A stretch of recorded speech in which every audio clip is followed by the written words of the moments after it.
players, but one of my favorite players to watch, aside from Caitlin Clark, was Gabbie Marshall, the one pictured in the middle. I think that she would be a really good addition for the WNBA. And if you think about it, the WNBA has been in decline. Well, I'm not gonna say it's in decline, but it's never really been up. It's always been pretty down. And if you look at the common trait between a lot of the players that are popular, like Caitlin Clark, what do they all have in common? Like, look at this girl, Gabbie Marshall. Love to watch her. What do they all have in common? Like, if you look at Caitlin Clark, if you look at Angel Reese, if you look at Haley Van Leith, I think her name is Haley Van Leith, or I know it's Van Leith, Paige Buckner, Cameron Brink. What do they all have in common? They're really good-looking girls, and the WNBA is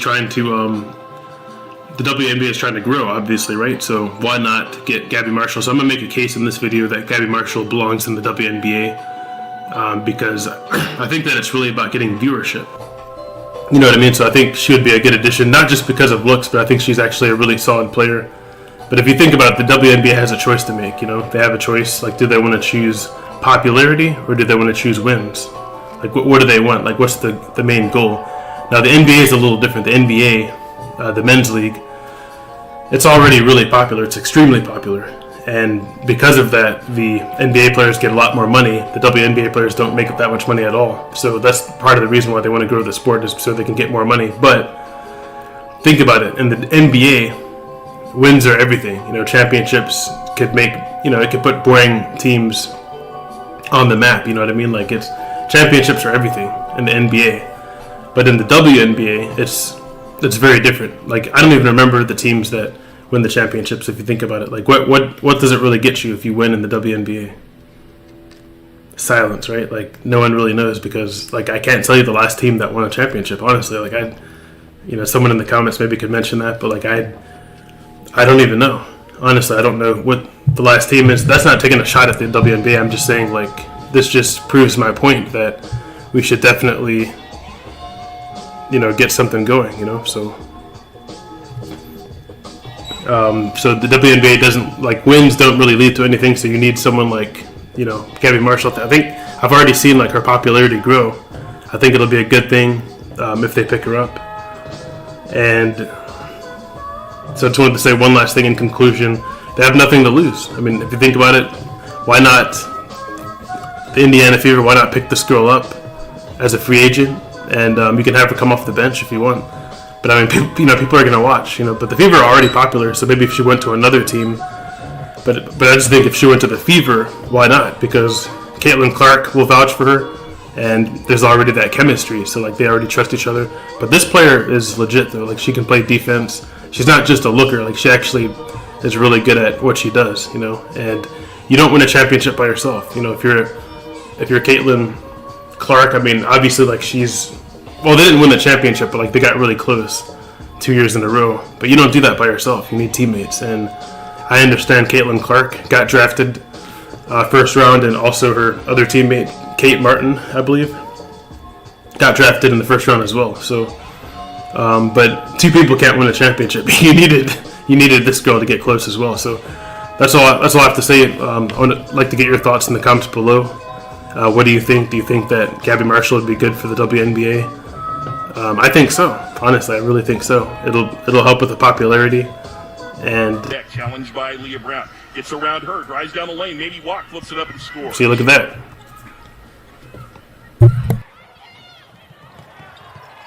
Marshall. She can pass. See that? I mean, it takes awareness. Burton, got to be careful. She might be called for the reach in there. Here's Marshall in the corner. Will dribble it out. She'll take the three from the wing. Get back defensively because Iowa is coming at you. What a move there from Olinker, who perhaps is one of the Iowa players not getting all the credit that she deserves here this year.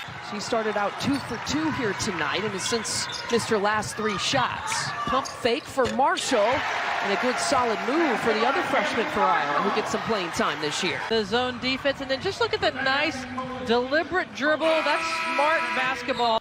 Same concept with McCutcheon. When she's on, when she can contribute the little things to her team from a scoring perspective, she's a difference maker.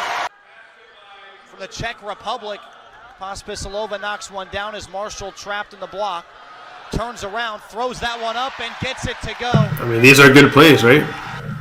Amanda Olinger, 7.1 points per game, but more importantly, around 9 rebounds per game as Marshall fires the three. He got it. Right before the pass that found Frazier, but Marshall quickly answers from deep. Press, a little 1-2-2 action. Good job to spot up, and Gabbie with the big one.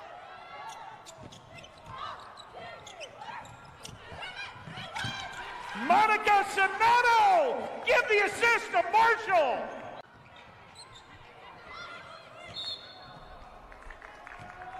Fouls on Iowa's number 24, Gabbie Marshall. That is her first. So I know what you're probably thinking. These are all like the really good plays, the highlights. But that's what they did with Caitlin Clark as well. Like all they did was show. She missed a lot of shots as well, but they showed a lot of her highlights. So it's the same basic thing, Just look at her highlights. The highlights speak for themselves, So let me leave you with this final thought. So ask yourself this question: why is the Indiana Fever more popular than the last WNBA team to win a championship? Which right now I can't even name the team. It's because stars put teams on the map. So that's how it works in the WNBA. It's not about wins. It's about stars. And if you put someone like Gabbie Marshall on the team, I think that'll bring success, that'll bring popularity to that franchise. So I'd love to get your thoughts in the comments below, and I'll catch you in the next video. Peace.